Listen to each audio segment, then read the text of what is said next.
कैसी बात कर रही हो माँ जी? मेरे होते हुए इस घर में एक बहू और लाने की बात कर रही हो? अरे इस घर में पहले ही एक ही कमरा है, जिसमें एक तो आपका है और एक मेरा। अगर मेरी देवरानी आ गई तो मैं कहाँ सोऊंगी?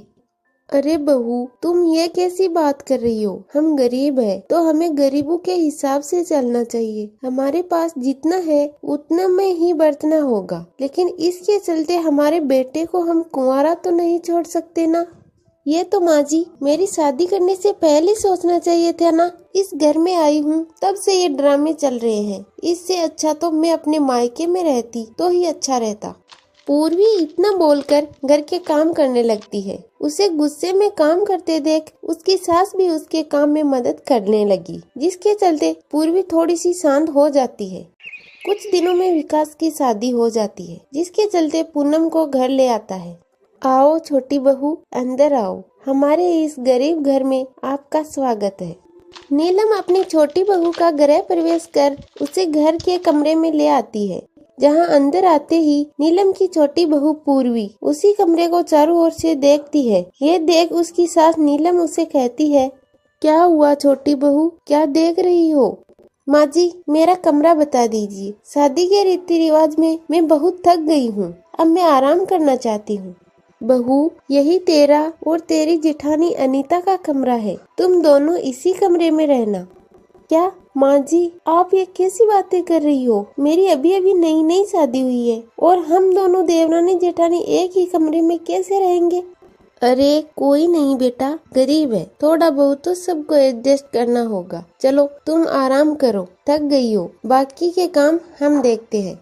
पूर्वी मुंह बनाकर बैठ जाती है। शाम को उसकी जेठानी पानी लाकर उसे देती है और कहती है, ये लो पूर्वी, तुम्हारे लिए पानी, और कुछ चाहिए तो बता देना। फिर दोनों देवरानी जेठानी अपने अपने पतियों के साथ एक ही कमरे में सो जाती है। कमरे के एक तरफ के बिस्तर पर जेठ जेठानी तो दूसरी तरफ देवर देवरानी सो जाते हैं। अचानक आधी रात को पूर्वी को गंदी बदबू आती है और उसकी आंख खुल जाती है। ये गंदी बदबू कहाँ से आ रही है? ऐसा लग रहा है जैसे बिल्ली कमरे में पोटी करके चली गई हो।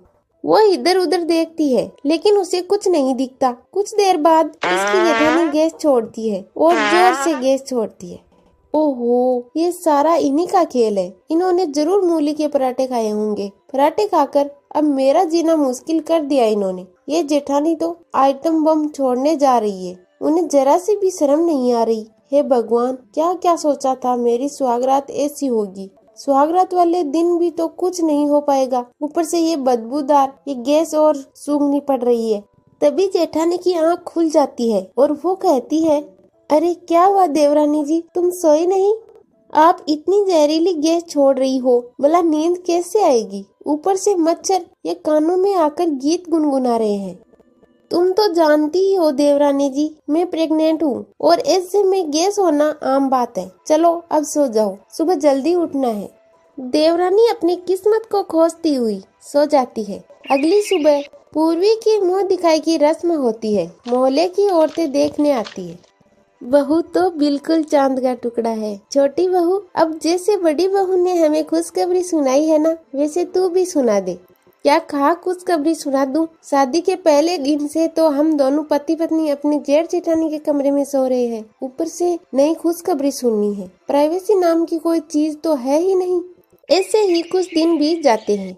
एक रोज जेठानी अपनी माँ से फोन पर बात कर रही थी, तो वही दूसरी तरफ पूर्वी भी अपनी बहन से बात कर रही थी, लेकिन एक ही कमरे में होने के कारण दोनों एक दूसरे से फोन पर ठीक से बात नहीं कर पाती है। ओहो, क्या मुसीबत है, अब तो फोन पर भी बात नहीं कर सकते। इतनी परेशानी हो रही है तो कमरे से बाहर आंगन में जाकर बात कर लो। मैं क्यों सो जाऊं आंगन में, आप जाकर बात कर लो बाहर धूप में खड़े होकर। ओहो, तुमसे तो बहस करना ही बेकार है। यह कहकर जेठानी रसोई में खाना बनाने चली जाती है और फिर जब वो वापस आती है तो देखती है कमरा पूरी तरह से बिखरा पड़ा है। सारा सामान यहाँ वहाँ पड़ा हुआ है। देवरानी जी, ये क्या है? आपने सारा कमरा फैला दिया और ये गीला तौलिया मेरे बेड पर ही डाल दिया, और ये कपड़े इस तरह क्यों रखे हुए हैं? जेठानी जी, ये भूलिए मत, ये सिर्फ आपका कमरा ही नहीं बल्कि मेरा कमरा भी है, और मुझे अपने कमरे में कैसे रहना है इसके लिए किसी की परमिशन की जरूरत नहीं है। इसके बाद गर्भावस्था में भी जेठानी सारे कमरे को अकेले ही साफ करती है। ऐसे ही कुछ दिन बीत जाते हैं और अब जेठानी की डिलीवरी का वक्त पास आ जाता है। इसके लिए उसकी सास उसकी गोद भराई की रस्म रखती है, जिसके लिए अनीता शीशे के सामने खड़े होकर तैयार होती है, जिसे देखकर उसकी देवरानी कहती है, जेठानी जी, अगर आपका श्रृंगार हो गया हो तो अब आगे से हट जाइए, मुझे भी तैयार होना है। गोद भराई मेरी है तो पहले मुझे अच्छे से तैयार होने दो, तुम बाद में हो जाना। ओहो, क्या मुसीबत है, जब से इस घर में आई हूँ तब से कमरा भी एक, बाथरूम भी एक, यहाँ तक कि शीशा भी एक, हर चीज एक ही एक। न जाने कब तक मुझे हर चीज के लिए कम्प्रोमाइज करना पड़ेगा। हाँ तो मैं कौन सा चैन से जी रही हूँ। पहले मैं कितने आराम से अपने कमरे में रहती थी, लेकिन जब से तुम आई हो मेरे कमरे का हुलिया ही बिगड़ गया। सारा दिन गंदा करके रखती हो, रहते तुम भी हो लेकिन सफाई मैं अकेले करती हूँ।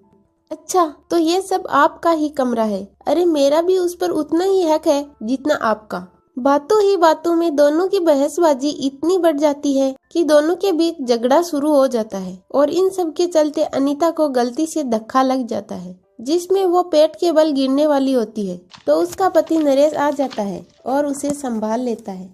ओ भगवान का लाख लाख शुक्र है जो तुम आज गिरने से बच गई, नहीं तो आज तो अनर्थ ही हो जाता। अगर अभी मेरा बेटा यहाँ नहीं आया होता तो चोट लगने के कारण इस नन्ही सी जान को कुछ भी हो सकता था। अरे तुम दोनों को अपना ना सही, आने वाले इस बच्चे के बारे में तो सोचना चाहिए था ना। मैं मानती हूँ कि एक कमरा होने के कारण तुम्हें ये सब परेशानियाँ हो रही है, लेकिन इसका मतलब ये तो नहीं कि तुम हाथापाई पर उतर आओ। कम से कम तुम लोगों को इतना तो समझना चाहिए कि अभी हम लोग गरीब हैं और अभी कमरा ले नहीं सकते, लेकिन मेरे दोनों बेटे सारा दिन मेहनत तो कर रहे हैं, धीरे धीरे वो कमरा भी ले लेंगे।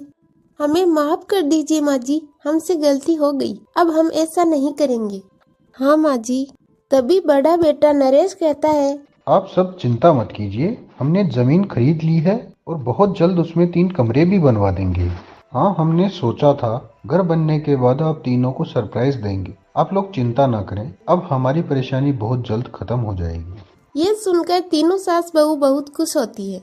अब दोनों देवरानी जेठानी एक दूसरे के साथ घुलना मिलना शुरू कर देती है और उनके बीच एक कमरे को लेकर लड़ाई भी खत्म हो जाती है। कुछ दिनों के बाद उनके घर भी बनकर तैयार हो जाता है और वो सब अलग अलग कमरे में खुशी खुशी रहने लगते हैं।